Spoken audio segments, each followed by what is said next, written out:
Just a quick little video. I'm just going to show you how to fix this thing. This is a Cooler Master keyboard.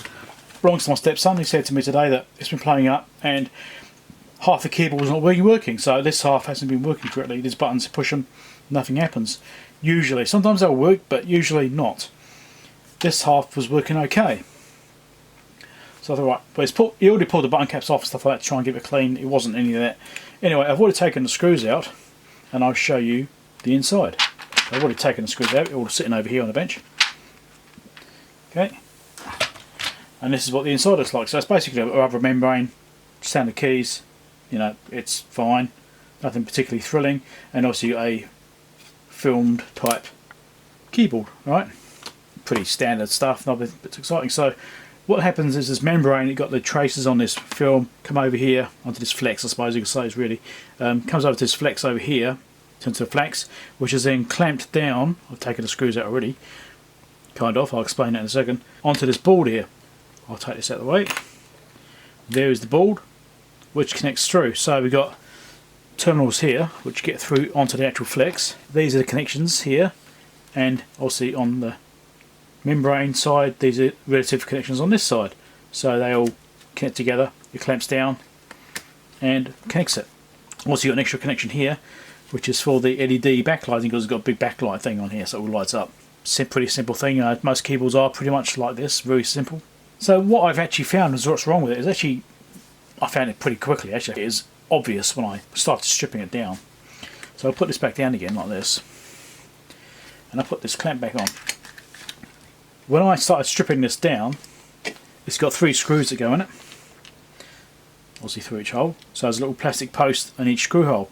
So I undid this screw, that was okay. And as soon as I did that one, the whole bracket started moving around. And these other 2 screw posts are both snapped off. And this one here, the original one which was still intact, kind of, it is actually cracked. So this is also broken. So all 3 posts are broken, so it's not a very strong design. I'm not going to rely on gluing them back together and hoping they don't break off again, because they could easily break off since I put a screw in for the first time, because it can't handle that clamping force, you know, sandwiching the board and everything here. Alright, so what I'm going to do, I'm going to actually improve upon it somewhat. I'm going to drill a hole through where the posts are, so where those posts are in those 3 positions. I'm going to drill a hole through the centre of those posts, and I'm going to clamp it down. I'm going to use a bolt, nut and bolt, so it's clamped down, sandwiched properly between the bottom and the very top, sandwiched so nothing's going to break off. There's no tensile stresses on it. It's purely compressive strength, and that's absolutely fine. So that will do the job beautifully then. Alright, and once I do that, I reckon the whole keyboard will work. Alright, so you can see I found some 3mm bolts which are about the right size. It might be slightly long, but it's close enough to be okay, I'd say. It's got to go to the bottom of the casing. It's got to put the head on the outside, and I'll bolt it up through and put the nut on the inside here. And the shaft will stick up a little bit, but it should be enough clearance. I've had a look on the top panel there, and there should be enough clearance for it to not be sticking out and not cause a problem. So I'm going to leave that in place and drill a hole through each one. And I'm going to use this as a guide to make sure I don't drift off sideways or anything like that. So it's still definitely in line with these. We'll bolt it and it should be good. So let's just drill through. Fingers crossed I don't slip or put a big hole in my bench.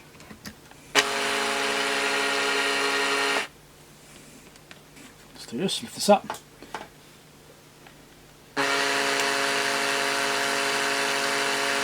Yes, I'm doing it slowly on purpose.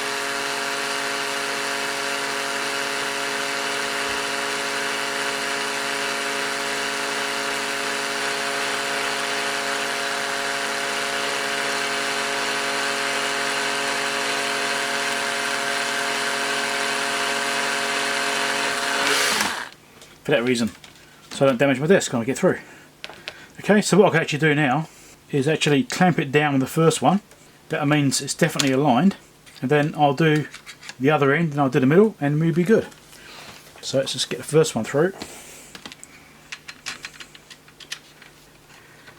Set the bracket on. Then I'll just put a nut through there, or on there.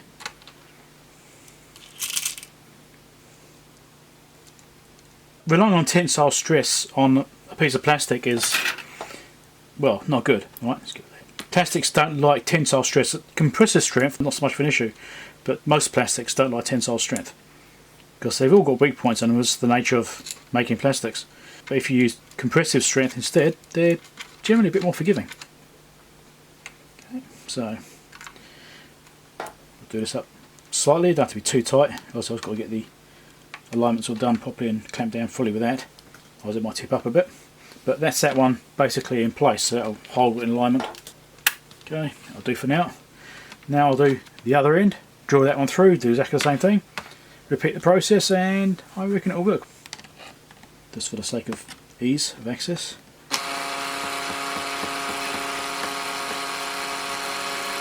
I guess my fingers aren't in the way.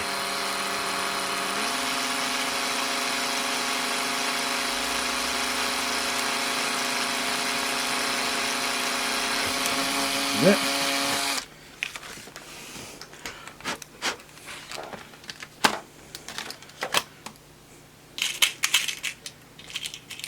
So if your keyboard does the same kind of thing as this, where half the keyboard dies, it could very easily be this.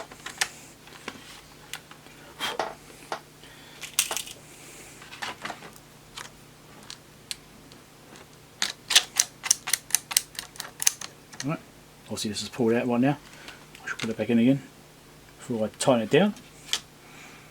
And that's exactly why it needed to be done, because this is all not clamped. Even though that one was done up a little bit, it's not tight obviously. It's loose, it's holding it slightly. It was not clamped at all over here, so that's why it's not working. Let's make sure this is definitely bedded down properly. It did pop out. Just do it this way.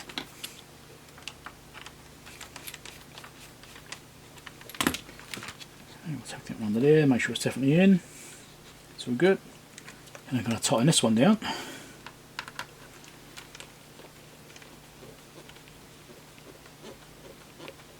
Okay, I'll clamp that one, and we'll clamp this one down. And that should then hold it. And then I'll do the middle one.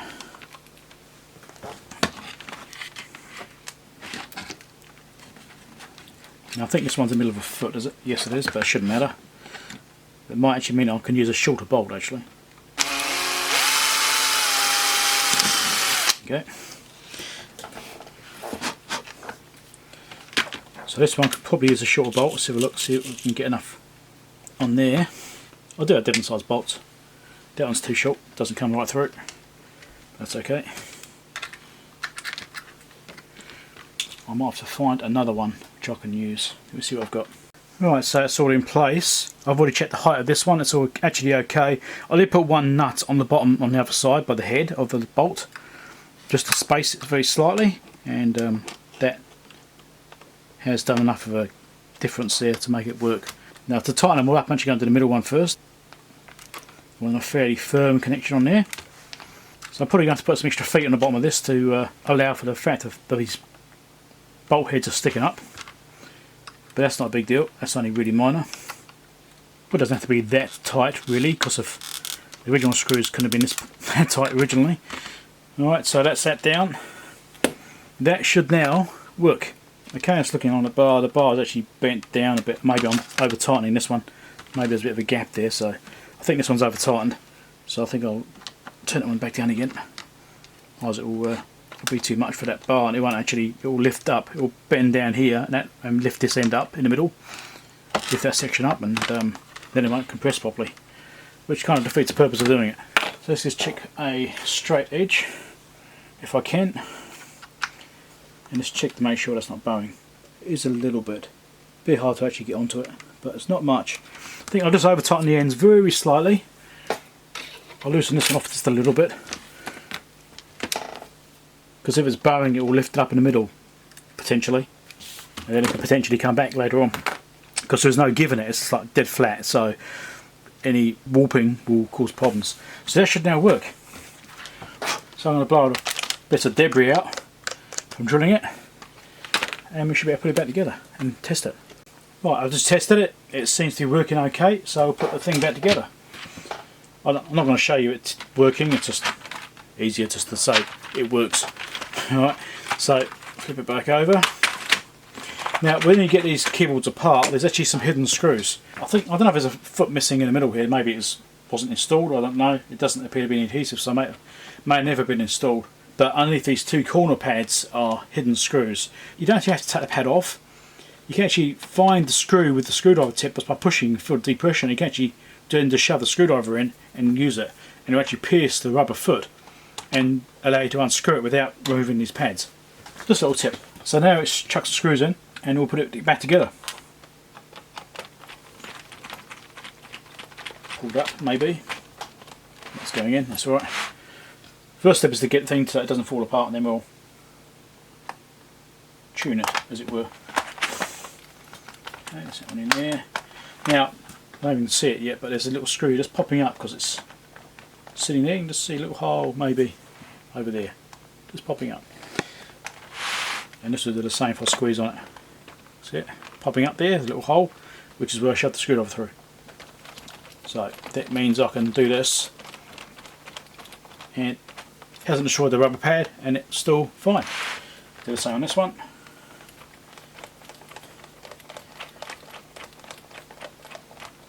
Done. Okay.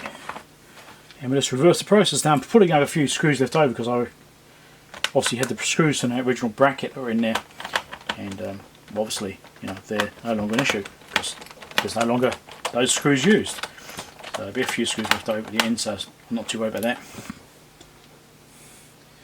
And we'll do the middle over here. So you always try and do it fairly evenly across the whole unit to make sure it's all lining up okay and not twisting and that sort of stuff.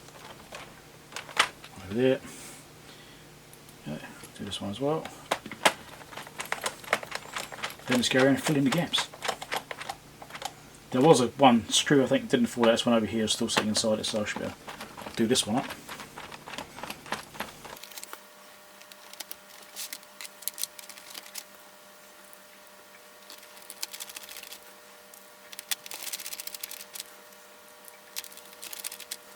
Don't over tighten the screws, or you could strip the plastic out and then it won't work. Don't want that.